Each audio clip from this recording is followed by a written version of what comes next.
Ladies and gentlemen, please silence your phones. Thank you.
A tough day.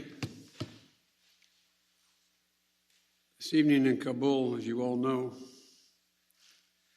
terrorist attack that we've been talking about and worried about, that the intelligence community has assessed, has undertaken an attack by a group known as ISIS-K. Took the lives of American service members standing guard at the airport and wounded several others seriously. He had also wounded a number of civilians, and civilians were killed as well. I've been engaged all day in constant contact with the military commanders here in Washington and the Pentagon, as well as in Afghanistan and Doha. And my commanders here in Washington in the field have been on this with great detail, and you've had a chance to speak to some so far. The situation on the ground is still evolving, and I'm constantly being updated. These American service members who gave their lives, it's an overused word, but it's totally appropriate here, were heroes. Heroes who have been engaged in a dangerous, selfless mission to save the lives of others. They're a part of an airlift, an evacuation effort unlike any seen in history, with more than 100,000 American citizens, American partners, Afghans who helped us, and others taken to safety in the last 11 days. Just in the last 12 hours or so, another 7,000 have gotten out. They were part of the bravest, most capable, the most selfless military on the face of the earth. And they're part of simply what I call the backbone of America. They're the spine of America, the best the country has to offer. Jill and I, our hearts ache, like I'm sure all of you do as well, for all those Afghan families who lost loved ones, including small children, or been wounded in this vicious attack. And we're outraged as well as heartbroken. Being the father of an Army major who served for a year in Iraq, and before that was in Kosovo as a U.S. attorney for the better part of 6 months in the middle of a war. When he came home after a year in Iraq, was diagnosed, like many, many coming home, with an aggressive and lethal cancer of the brain. We lost. We have some sense, like many of you do, what the families of these brave heroes are feeling today. You get this feeling like you're being sucked into a black hole in the middle of your chest. There's no way out. My heart aches for you. But I know this. We have a continuing obligation, a sacred obligation to all of you, the families of those heroes. That obligation is not temporary, it lasts forever. The lives we lost today were lives given in the service of liberty, the service of security, the service of others, in the service of America. Like their fellow brothers and sisters in arms who died defending our vision and our values in the struggle against terrorism. Of the fallen this day, they're part of a great and noble company of American heroes. To those who carried out this attack, as well as anyone who wishes America harm, know this: we will not forgive. We will not forget. We will hunt you down and make you pay. I will defend our interests and our people with every measure at my command. Over the past few weeks, I know many of you are probably tired of hearing me say it. We've been made aware by our intelligence community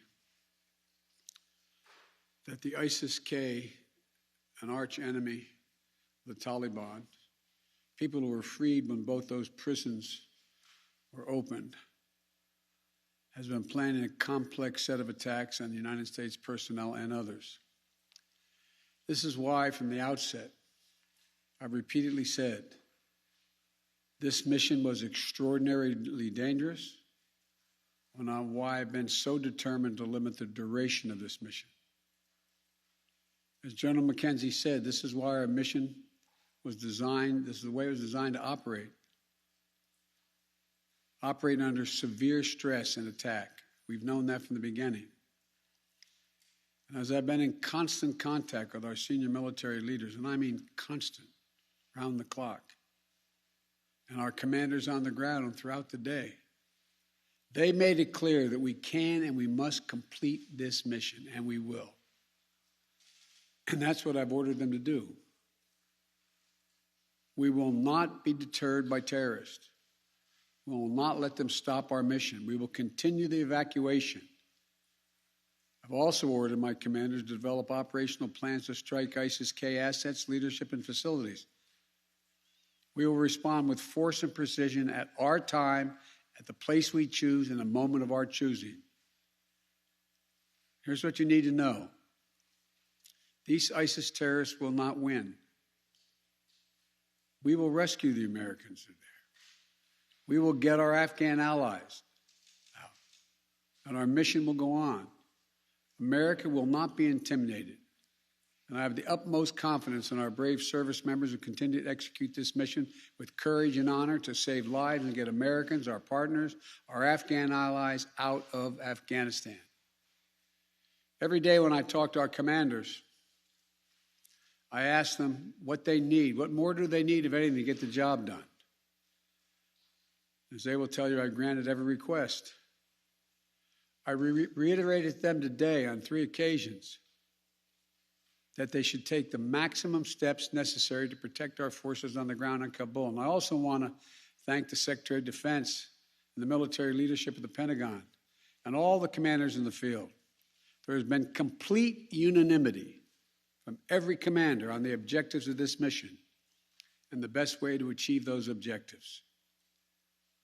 Those who have served through the ages have drawn inspiration from the book of Isaiah, when the Lord says, "Whom shall I send? Who shall go for us?" The American military has been answering for a long time. "Here I am, Lord, send me. Here I am, send me." Each one of these women and men of our armed forces are the heirs of that tradition of sacrifice, of volunteering to go in harm's way, to risk everything, not for glory, not for profit, but to defend what we love and the people we love. And I ask that you join me now in a moment of silence for all those in uniform and out of uniform, military and civilian, who have given the last full measure of devotion.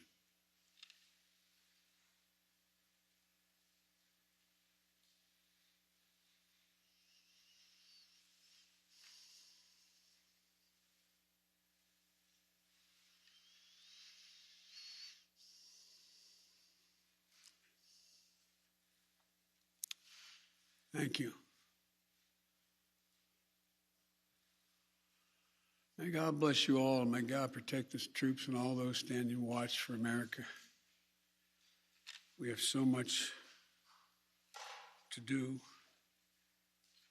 It's within our capacity to do it. We just have to remain steadfast. Steadfast.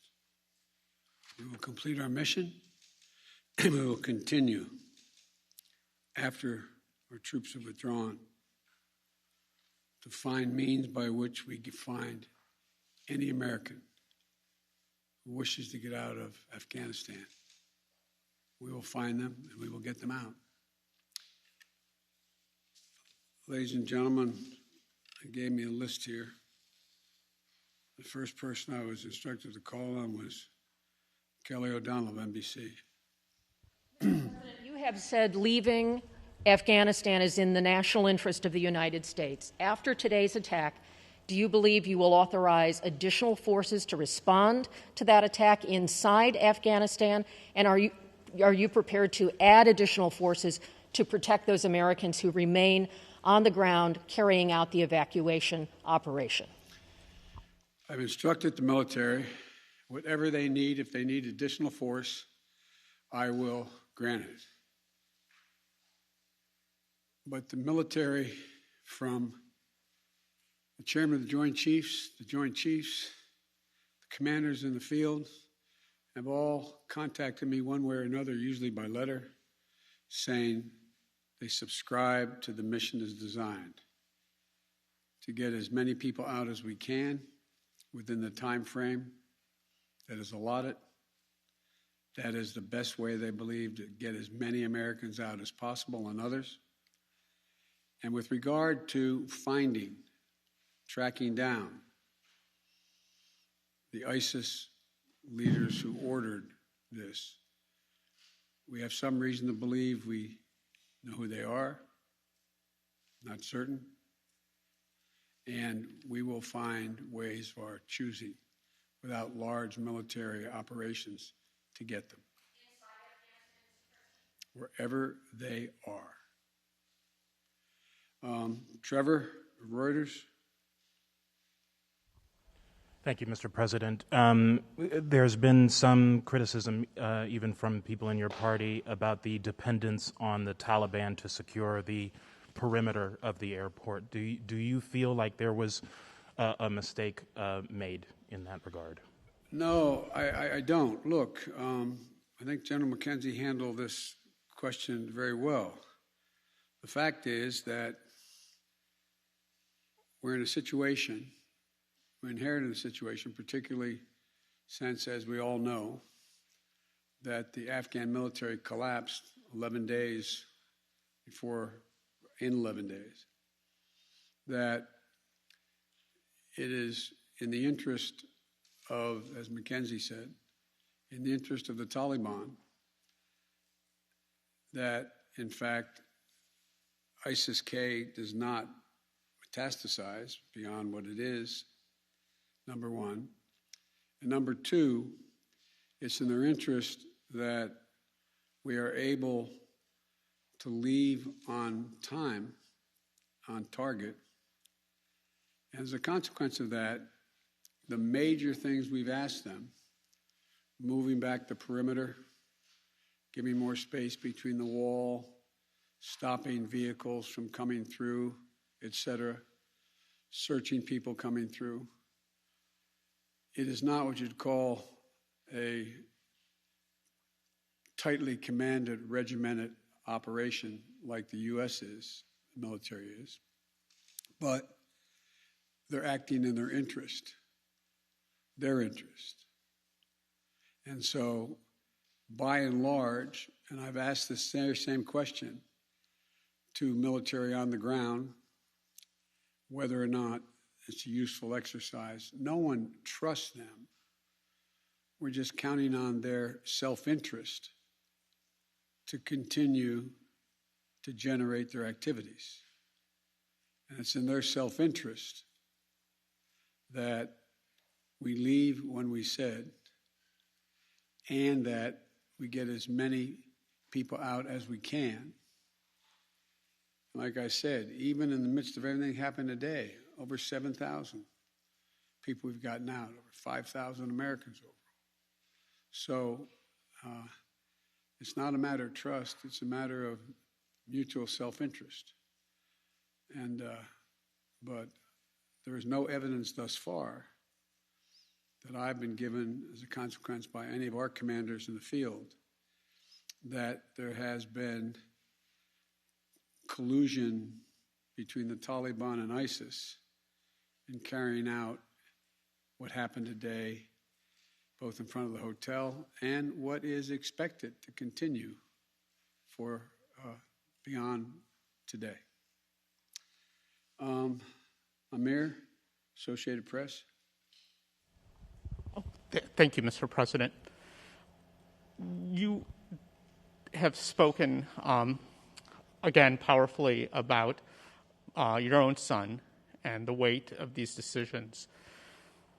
With that in mind, and also what you've said, that the longer we stay, the more likelihood that there would be a major attack.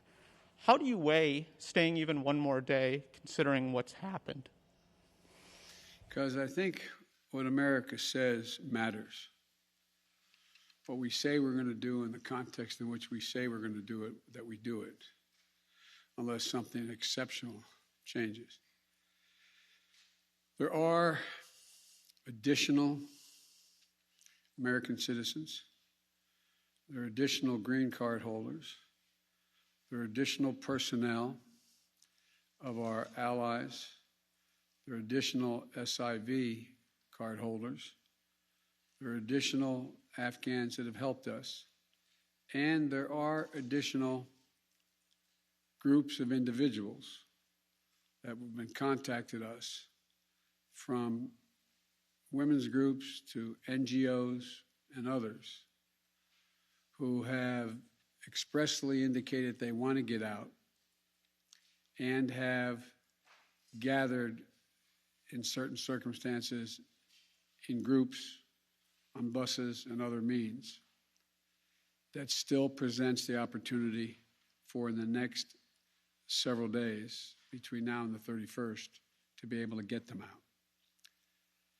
And our military, and I believe, to the extent that we can do that, knowing the threat, knowing that we may very well have another attack, the military has concluded that's what we should do.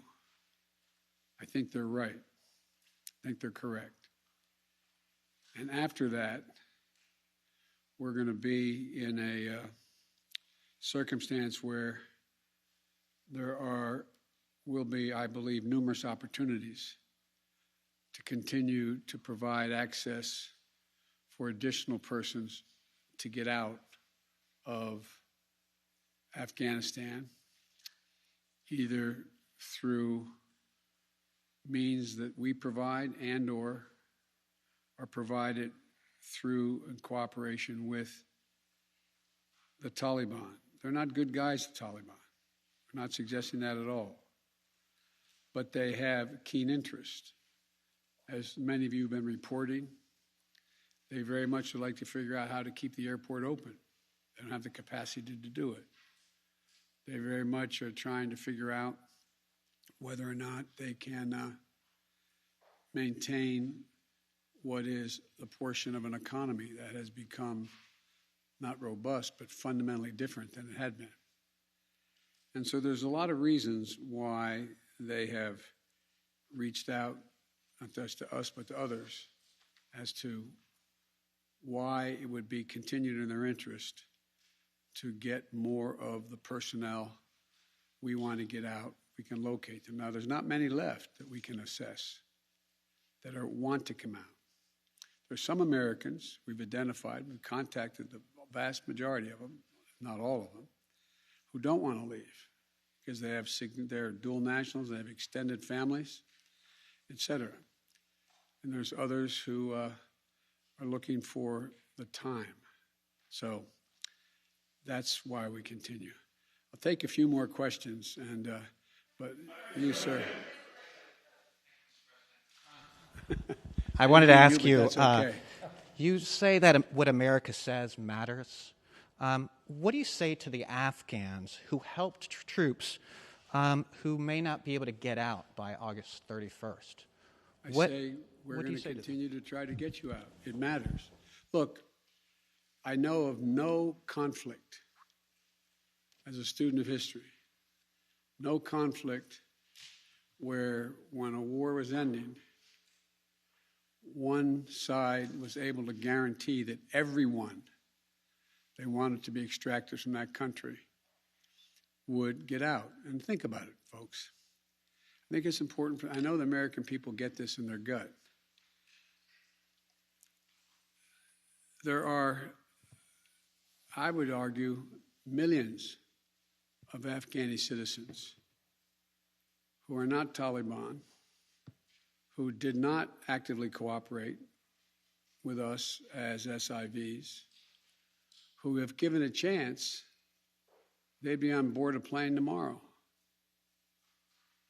It sounds ridiculous, but the vast majority of people in communities like that want to come to America, given a choice.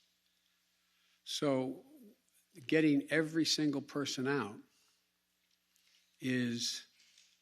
can't be guaranteed by anybody, because there's a determination all who wants to get out as well. At any rate, it's a process. I was really pointing to you, but you, sir. Thank you, Mr. President. There are reports that U.S. officials provided the Taliban with names of Americans and Afghan officials to evacuate. Were you aware of that? Did that happen? And then, sir, did you personally reject a recommendation to hold or to recapture Bagram Air Force Base? Here's what I've done. Let's answer the last question first. On the tactical questions of how to conduct an evacuation or a war, I gather up all the major military personnel that are in Afghanistan, the commanders, as well as the Pentagon. And I ask for their best military judgment. What would be the most efficient way to accomplish the mission?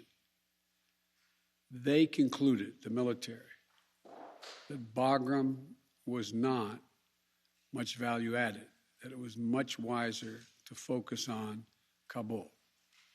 And so I followed that recommendation.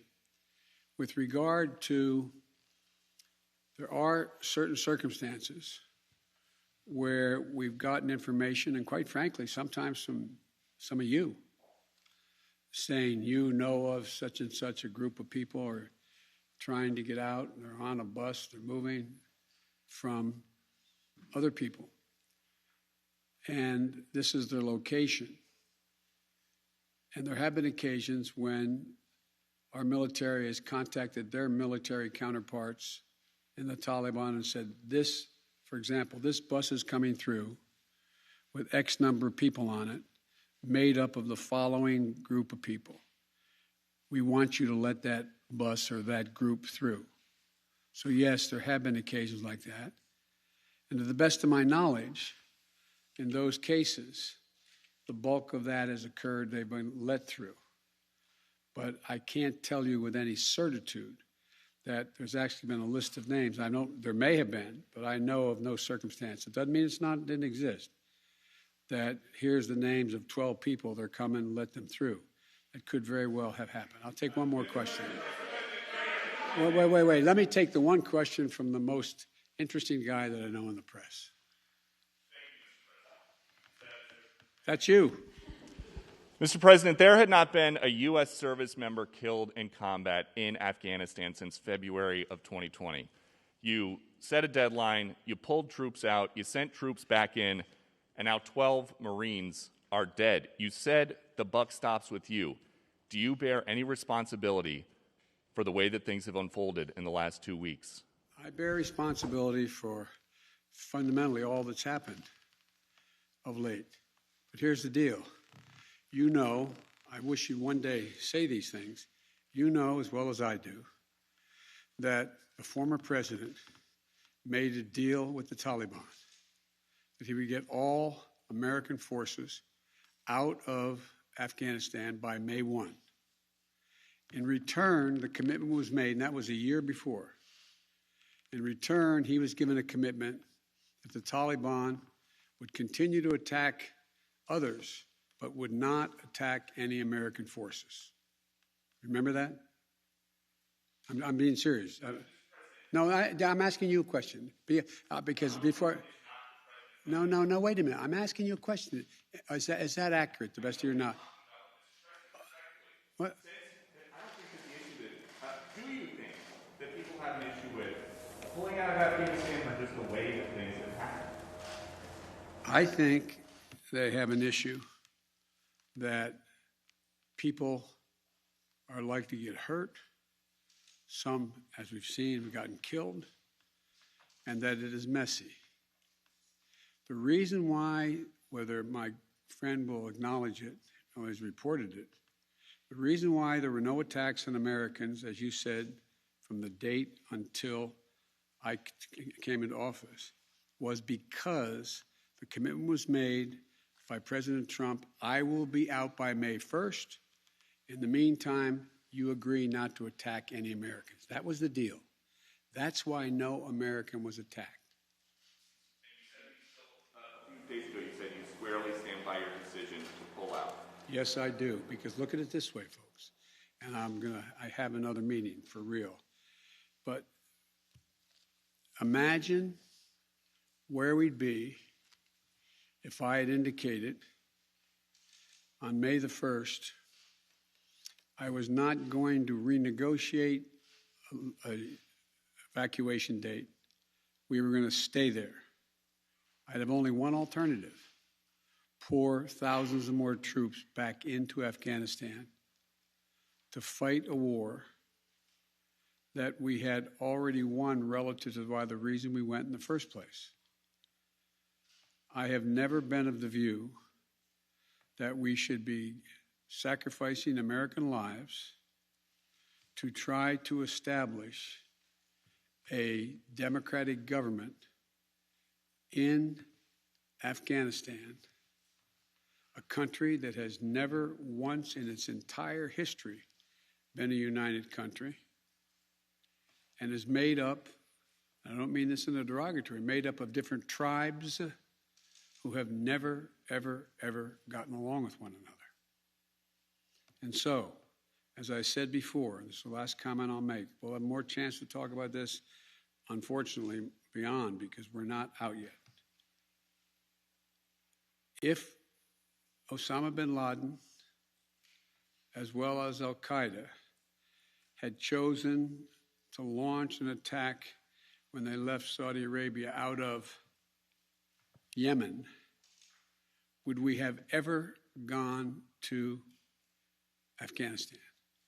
Even though the Taliban completely controlled Afghanistan at the time, would we have ever gone?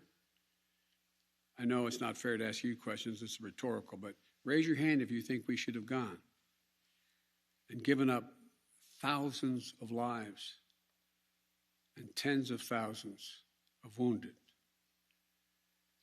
Our interest in going was to prevent al-Qaeda from reemerging, first to get bin Laden, wipe out al-Qaeda in Afghanistan, prevent that from happening again. As I've said 100 times, terrorism is metastasized around the world. We have greater threats coming out of other countries, a heck of a lot closer to the United States. We don't have military encampments there. We don't keep people there. We have over-the-horizon capability to keep them from going after us. Ladies and gentlemen, it was time to end a 20-year war. Thank you so much.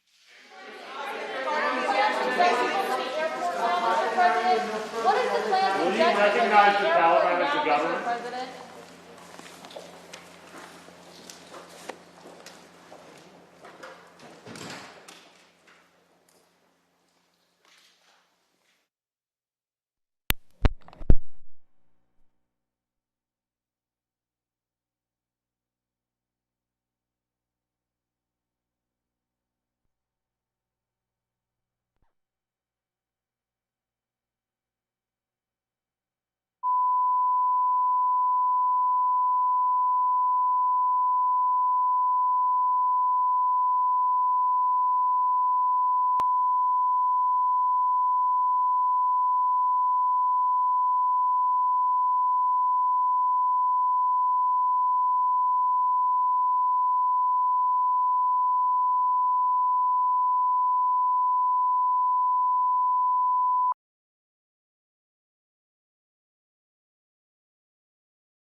your toes for a split second.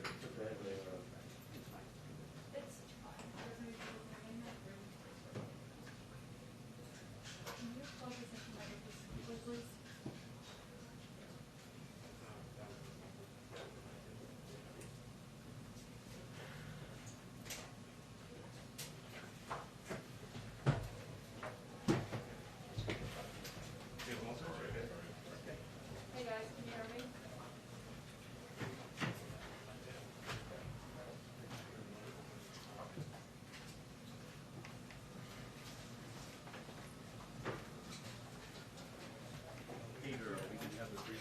I think so. Albert, confirming you're moving the logo down? Mic check 1 2 1 2. Mic check 1 2 3 4. Audio test. Mic test 1 2 3 4. Audio test. Mic test 1 2 3 4. Testing audio levels. Audio test. Mic test 1 2 3 4. Yeah, am I holding the right mic?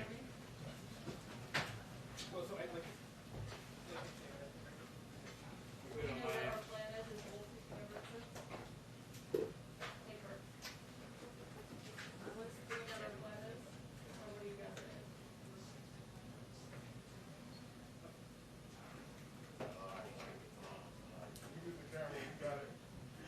No, you should come to us first. The briefing's gonna start soon.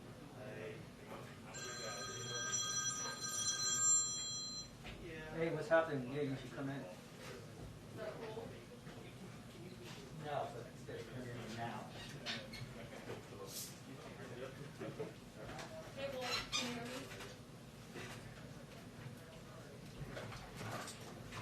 Yes, Wolf, I got you loud and clear. Don't worry, I will.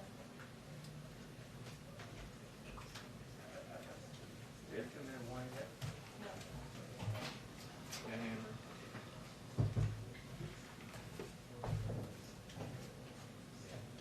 Yes, I did. Yes, all right.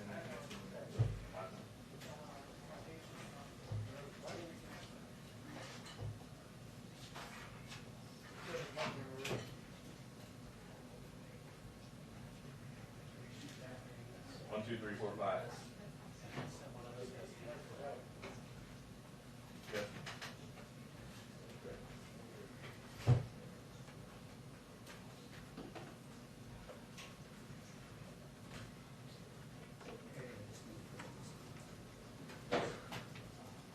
Hey, Kurt, what's the plan? Yeah. Am I first? That's where the briefing is gonna start at 5. How you doing? Yeah. Okay.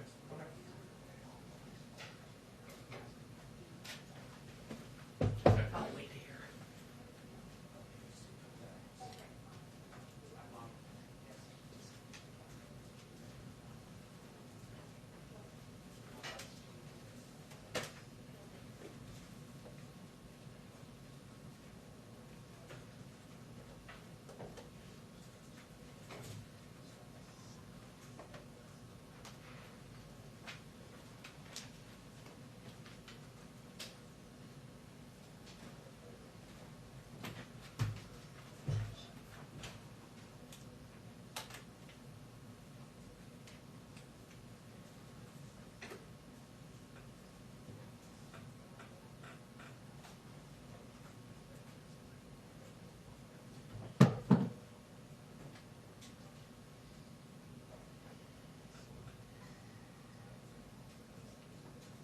Yeah, well, the president essentially argued that was part of the reason why they are maintaining that August 31st deadline, because he said there are still American citizens, green card holders, permanent legal residents, and also those special immigrant visa applicants that need to get out of the country that have a desire to do so. And he said, essentially echoing what the Pentagon had told reporters earlier, which is that this mission is going to continue. But of course, talking about that grim attack today that has left 12 U.S. service members dead, the president did vow retribution. He vowed to hunt down those who are responsible responsible and said he believes he knows where some of these leaders of ISIS-K, that offshoot of the Islamic State, may be hiding. He did not say where. He said, but he thinks they have a pretty good idea of where. And he has instructed the Pentagon, according to the president, to develop plans to potentially strike ISIS-K assets, Wolf. So that is obviously in response to what has happened today. A big aspect of this, and a big question going forward, is about how that airport and these evacuations are going to continue over the next several days. Given, you heard the Pentagon say earlier, they do still believe there are extremely active threats happening right now, and there are still thousands of U.S. troops on the ground at that airport working on these evacuations. Of course, a big question still is how long those evacuations are going to continue, because we've heard the Pentagon say they will need several days to actually draw down Can you say what the soundbite is again? their weaponry and their resources that have been brought in to help with this evacuation.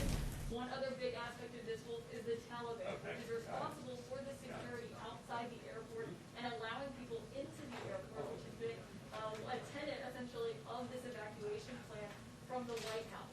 The president said he does not trust the Taliban. He said no one trusts the Taliban, but he does believe it's in their self-interest to let this evacuation continue and let the American forces leave on August 31st.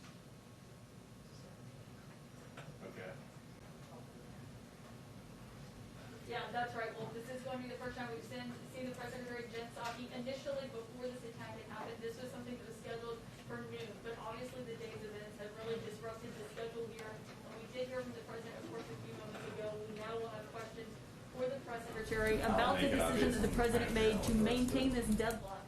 Because the question had been essentially whether or not they were going to pack up and leave early and wrap up this mission earlier than expected, given what happened and given the attacks on U.S. service members today. And so right now they are maintaining that. There will be a lot of questions, of course, about what went into that decision.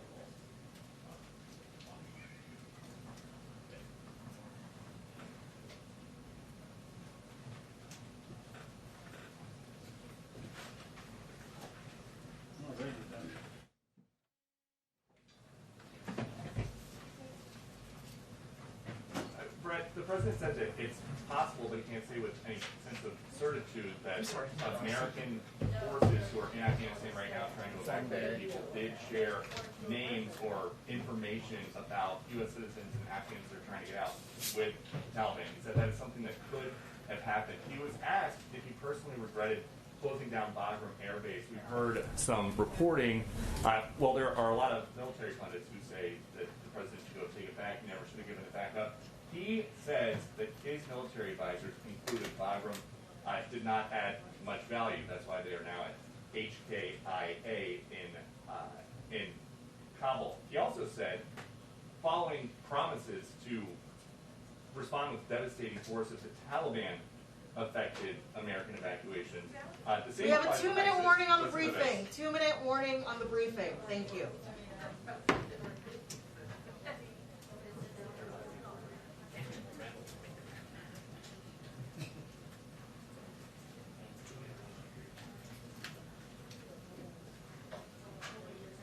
And you might have just heard we have a 2-minute warning to the press briefing, but I will add, I had a chance to ask the president if he still squarely stands by his decision to pull out.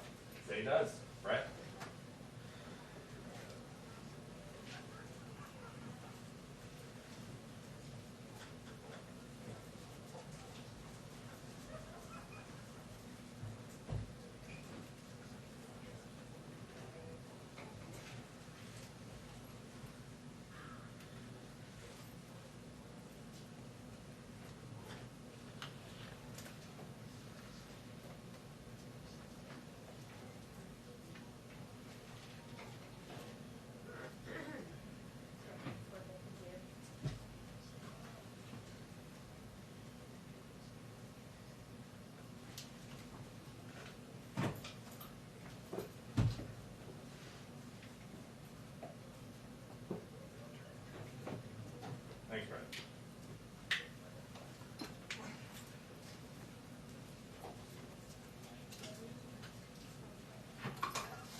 evening, everyone. I know you all have heard from General McKenzie today, as well as the President, but obviously I wanted to provide the opportunity to answer additional questions from all of you. Just one thing to note at the top, as a mark for respect, starting today, the United States flag will be flown at half-staff at the White House and upon all public buildings and grounds, at all military posts and naval stations, and on all naval vessels of the federal government in the District of Columbia and throughout the United States and its territories, and possessions until sunset on August 30th, 2021, in honor of the victims of the senseless acts of violence in Kabul, Afghanistan. With that, Amr. Thanks. Just a few minutes ago, one of my colleagues asked a question about what the President would say to Afghans who fear they won't get to leave. The President said getting every single person out can't be guaranteed of anybody. Was he lowering expectations for smaller but still significant population that's trying to get out, that's still there? That wasn't his intention, Amr. I think what he was conveying is that at a time where the Taliban is taking over the country, certainly not our preference, as you all know well, it is not going to be possible for every single Afghan, millions potentially, who want to leave Afghanistan to be evacuated. At the same time, I think you also heard the President make clear that there is not an end to our commitment to getting American citizens out, who are not ready to leave, and to getting partners out and those who have served alongside the United States over the last 20 years. And just real quick, on the Taliban, they are in charge of the perimeter. For the suicide bomber to get in, they would presumably have to get beyond a Taliban guard. So why isn't the Taliban in part responsible for what happened today? Well, I think General McKenzie addressed this earlier this afternoon, and he made clear, and I understand your question is slightly different from that, but I think it's worth repeating and important to repeat, that we don't have any information at this point in time, and that has not changed over the last couple of hours to suggest that the Taliban had knowledge of or was engaged in or involved in this attack. Obviously, what happened today and the loss of lives of U.S. service members, of Afghans, is a tragedy, is horrific, is one of the worst things, if not the worst thing we've experienced during President Biden's time in office. But again, we don't have any additional assessment at this point in time. Go ahead. Just a few things, Jen, to clarify. Thank you. He talked about the ongoing mission to get people out after the 31st. But to be clear, as of tonight, is it still the plan to get all U.S. forces out by August 31st? Nothing has changed on that timeline. Okay. Did the President, based on his public comments over the last few days, did the President see this coming? Well, I think what you have seen the President say, and many members of our military and our national security team say, is that we have been closely watching and assessing the threat of ISIS-K, and that we have had increasing concern about that threat growing over the last couple of days. So this has been a concern that we have been watching, and we saw, of course, the tragic events happen today. And what does today's attack say about the U.S.'s ability to keep the terrorist threat in check once the U.S. pulls off military forces out of Afghanistan? Because this is something he talked about in early July when he reiterated what the plan was. You're right, and I appreciate that question. I think it's important for people to know and understand that the threat that is posed by having thousands of U.S. military on the ground, still currently on the ground, implementing a mission, committed to a mission, as you heard General McKenzie and the President also say, that is a threat. They are a target. People gathering around the airport, that is a threat, that is a target. But ISIS's ability to target individuals who are on the ground in Afghanistan is very different from ISIS's ability to attack the United States and attack the homeland. And we will maintain and continue over the horizon capacity with presence and partnership with countries in the region to ensure that they don't develop that ability. Do you know yet if he would go to Dover to greet the caskets of those that were killed? I'm certain the President will do everything he can to honor the sacrifice and the service of the lives who were lost today. I will note you didn't ask this question, but some others have asked it, and he didn't have the opportunity to ask it. So let me answer it to provide you an update on. I know some have asked about whether he's called the family members, and for those of you who have covered this, you know the process. But for those of you who have not, or people who are watching at home, the process would first go through the Pentagon. There is a next of kin notification process. I know General McKenzie spoke to this earlier today. That is the process that is still underway at this point in time. Until that process concludes, the president would not make a call because that's the first step in the process. And then in terms of additional steps such as Dover, of course, he would consider and want to be a part of any means of honoring the lives that were lost today. Go ahead. Thank you, Jen. General McKenzie described this, one of the explosions at the Abbey Gate happening at a point after someone had been searched by the Taliban.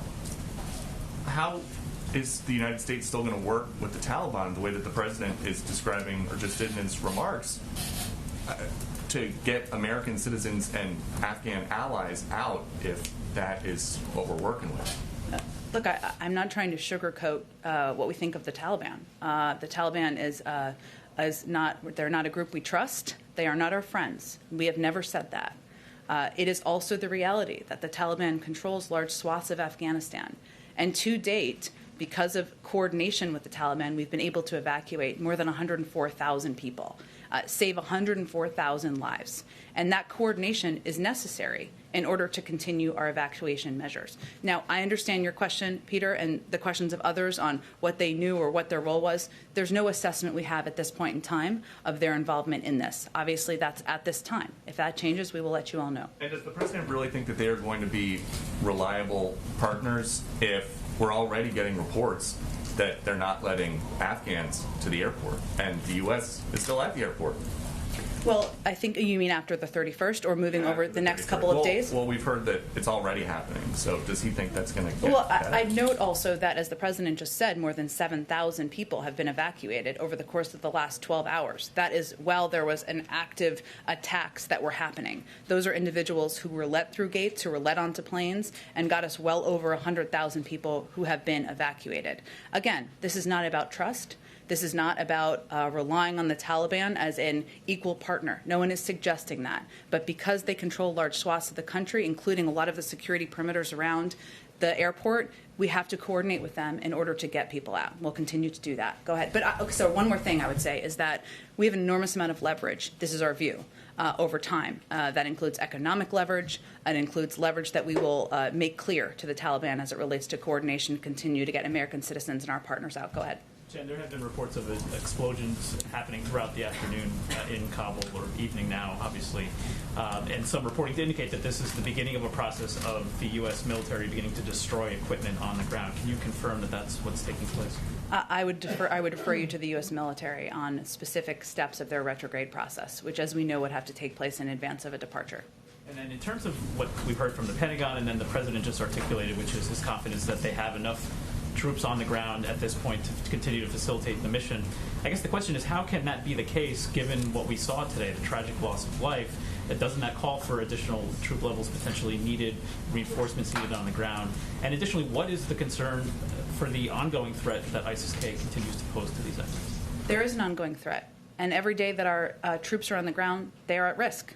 And that's a reality. And as you saw the Pentagon brief out earlier today, these were attacks that we had obviously had intelligence in terms of over the last several days of our rising concerns. But I will tell you that as it relates to your first question, Mike, I've been sitting in these meetings as well. And every single meeting the president asked the Pentagon, nearly every meeting before they conclude, is there anything else you need to conclude your mission? Do you need equipment? Do you need troops? Do you need resources? He's asked them that again today as it relates to completing their mission over the next coming days and going after the individuals, the terrorists who killed service members today as well. Go ahead. Thank you, Jen. You just noted you were in some of these meetings today. Was there ever a point where the president was reconsidering this deadline of having all U.S. forces out by August 31st? No, and here's why. The president relies on the advice of his military commanders, and they continue to believe that it is essential to get out by the 31st. That is their advice. And there are several reasons for that. One is the ongoing threats. And the second is that we want to be able to have the ability to get individuals out who have been partners of ours after the 31st. And they believe the best way to do that is to stay on that timeline at this point in time. And does the White House still anticipate that those flights of mass evacuations will end before the actual 31st? I'm not going to get into an operational timeline of when the last evacuation flight will be, and I don't expect the Department of Defense will do that either. We will let you know, as we have twice a day, as we have updated numbers. One more question. Is there an alternative plan being discussed for how to get these people who are seeking to leave to the airport, given it is potentially perilous to go and wait outside the gates right now to get in? There are a range of operations and operational approaches that our commanders and military on the ground have been utilizing over the course of several days, if not more. I'm not going to outline those from here, but that is why they're in touch with American citizens, why they're in touch with partners we're working to evacuate, to get them safely to the airport and evacuated at the appropriate time. Go ahead. Is it your opinion that the president has the authority he needs from Congress or wherever else to continue operations beyond August 31st? He kind of talked about pursuing ISIS-K wherever, whenever he needs to. Is there any expectation that he'll need any additional authority to do so? I don't believe there's an expectation of additional authority needed. And what about for military commanders on the ground? Will they need to come back in order to conduct counterterrorism operations, in order to do anything of the sort? Well, again, as the president just said in his remarks a little while ago, he's asked them to draw up plans. The president was, I don't think he could have been more clear about the fact that he believes we will not forgive, we will not forget, and we will hunt down these terrorists and kill them wherever they are. He's asked them to draw up plans. Whatever they need for those plans, he is committed to delivering on, but I don't have anything to outline for you today on that. And is it possible to do that with no military troops, no military bases in the surrounding countries around Afghanistan? Again, I would note for you, Trevor, as you know, you've covered these issues quite closely. We have a range of counterterrorism capacities in a number of countries around the world where we don't have military bases. Obviously, I'm not going to outline what their approach would be from the military. I will leave that to them to take and leave it to them to outline anything on their timeline. Go ahead. Jen, you mentioned about the increasing concerns about this terror threat. The president just 2 days ago said each day of operations brings added risk to our troops. Today we saw the deadly consequences of that. If the risk grows tomorrow and keeps growing the next day and beyond that, how should Americans feel about this operation continuing right now for the coming days? Well, I would say first, you heard General McKenzie convey clearly that we had every intention, they had every intention of continuing this evacuation mission over the coming days, and that they plan for incidents of these kind, to the degree that they can. They have every intention to continue. The president has regular consultations every day, multiple times a day on days like this, about how they see the circumstance on the ground. But that is our expectation at this point in time, that it will absolutely continue over the coming days. And can you give us some details about how the president spent his day? He was scheduled to get briefed in the 9 o'clock hour by his national security team, and that's when the first reports were coming in of this. Walk us through what he did over those coming hours, just some color behind the scenes today. Sure. For people who are watching, color means additional details of what he was up to. I will say, Karen, that the initial reports of the attacks came in as members of his national security team were gathering in the Situation Room for a regular meeting with the president. So they were just gathering and sitting down. So those and gathering in the room, those initial reports came in at that time. As the president arrived in the Situation Room, one of the first updates he received, of course, was about the attacks on the ground in Kabul. This was a developing situation, as it has been through the course of the day. And through the course of his briefing with his national security team this morning, his commanders on the ground also and in the region gave regular updates as they learned more information. Once he left the Situation Room, those updates proceeded through the course of the day. He's been in constant contact with his national security advisor, his Secretary of State, Secretary of Defense, and military commanders, both here and in the region throughout the course of the day, receiving updates on what's happening on the ground. Was there ever a second meeting of that entire national security team with the president in the sit room again? No, this was just regular ongoing contact with members of his national security team through the course of the day. Just to clarify, since you said you were with him, how was he? How was his mood? How was he in dealing with with the incoming information? How was he in asking the questions of military commanders and such? Well, I would say that anyone who's watched the president up close, which is most of you, knows that the putting the lives of servicemen and women at risk, and those decisions that you have to make as Commander-in-Chief weigh heavily on him. And as I noted a few minutes ago, any day where you lose service members is maybe the worst day of your presidency. And hopefully there's not more. But we are certainly early in the presidency at this point in time. So I would say, he was somber. And as he said today, outraged at these terrorists taking the lives of service members. And he wanted to make clear to the public. He wanted to have all the information that he could before he spoke to the American people so he could convey exactly what we knew at the point in time where he addressed the public. And he has wanted very detailed updates of exactly what we know about what is happening on the ground. And that is why he's been in constant contact with members of his national security team. Sorry, just quickly, can you confirm the reports that it is now 13 U.S. service members who have died? I would leave that to the Department of Defense to confirm any additional casualties. Go ahead. Thanks, Jen. You talked about the ongoing threats earlier. We heard from General McKenzie talking about, this, quote, extremely active threat streams. But how would you sum up right now the level of confidence that the administration has that there won't be another attack like this before the completion of this evacuation mission? I can't give you that assessment. As I think our national security team has said, members of our national security team, these are ongoing threats. We are watching them closely, but I can't give you that assessment from here. Go ahead. Can you speak a little bit to what the impact on flights has been? You've been touting U.S. and coalition flights, but this attack has slowed some of those flights from coalition partners. Other countries are now out. Does this restrict bandwidth that you thought you would have for the next 5 days to get people out? Are fewer Americans and Afghan allies, SIVs, et cetera, going to get out because of this attack?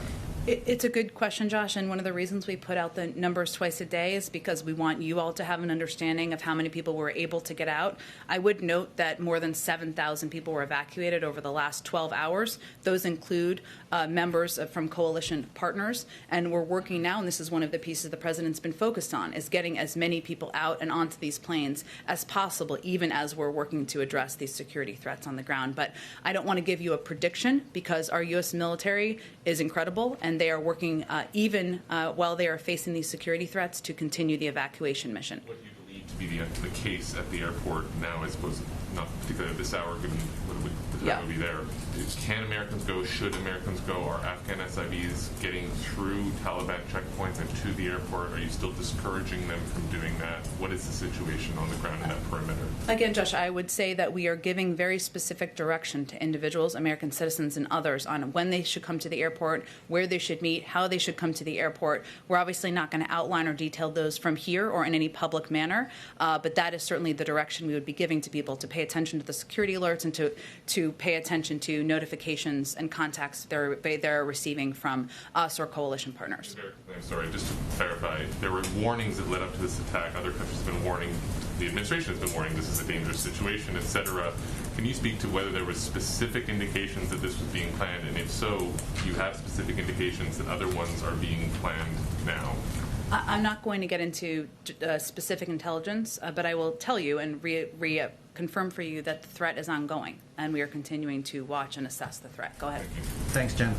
President Biden has spoken a lot about the need to end the forever wars. How do you end the forever wars in Afghanistan if you are still, or if the United States is still continuing to attack ISIS-K? Well, first I would say this is a specific case today where 12 individual service members and 15 who were wounded today. And certainly I would expect any president of the United States would be clear that he will avenge those deaths and the acts of terrorists. And I don't think that came as a surprise to anyone.